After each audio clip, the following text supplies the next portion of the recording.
Everyone, મારું નામ ગોજિયા મિશ્રા છે. હું બીબીએ કોલેજ જૂનાગઢમાં ભણી રહી છું. અને ફર્સ્ટ ઓફ ઓલ હું મારા પ્રિન્સિપલને તેમજ મારા કોર્ડિનેટર જે ડૉક્ટર ખ્યાતિ વાઢેર છે એમને થેન્ક કહેવા માગીશ કે તેમણે આવડો મોટો પ્રોગ્રામ અમારા માટે ઓર્ગેનાઇઝ કર્યો છે, કે જેના દ્વારા અમે અમારી સ્કિલ ડેવલપમેન્ટ તથા અન્ય ટોપિક છે એ શીખી શક્યા અને કોન્ફિડન્સ વધારી શક્યા. આજે હું તમને મારી ફિનિશિંગ સ્કૂલનો એક્સપિરિયન્સ શેર કરવા માગું છું. KCG Ahmedabad and higher education of ગુજરાતે આજે પ્રોગ્રામ ઓર્ગેનાઇઝ કર્યો છે એને હું થેન્ક યુ કહેવા માગું છું.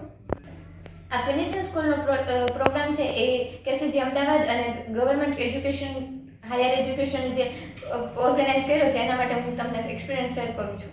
ફર્સ્ટ ઓફ ઓલ કે મને ક્યારે બોલવામાં બહુ કોન્ફિડન્સ નહોતો. ઇંગ્લિશ લેંગ્વેજ છે એ મારા માટે થોડુંક વીક સબ્જેક્ટ હતો, બટ રિધિ મેડમના દ્વારા મને કોન્ફિડન્સ હાઈ છે, મારી સ્કિલ ઘણી ડેવલપ થઈ અને ઘણું બધું શીખવા લાગ્યું કે ઇંગ્લિશ છે એમાં ગ્રામેટિકલ મિસ્ટેક શું કરીએ છીએ, ક્યારે શું બોલવું, કેની સામે શું બોલવું, એ બધું શીખવા માંડ્યું. પછી જીત વાઘાણી સર, એમને તો ઘણું મારામાં ઇમ્પ્રુવમેન્ટ લાગ્યું છે કે આપણો કોન્ફિડન્સ એક વધાર્યો છે.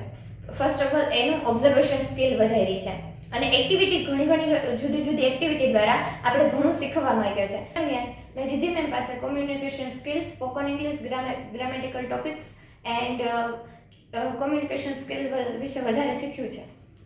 ડૉક્ટર જીત વાઘાણી સર પાસેથી સ્કિલ ડેવલપમેન્ટ, ક્રિએટિવિટી, એક્ટિવિટીઝ અને ઇન્ટરવ્યૂમાં કેવી રીતે કેની સામે શું બોલવું એના વિશે ઘણું શીખ્યું છે. Thank you everyone.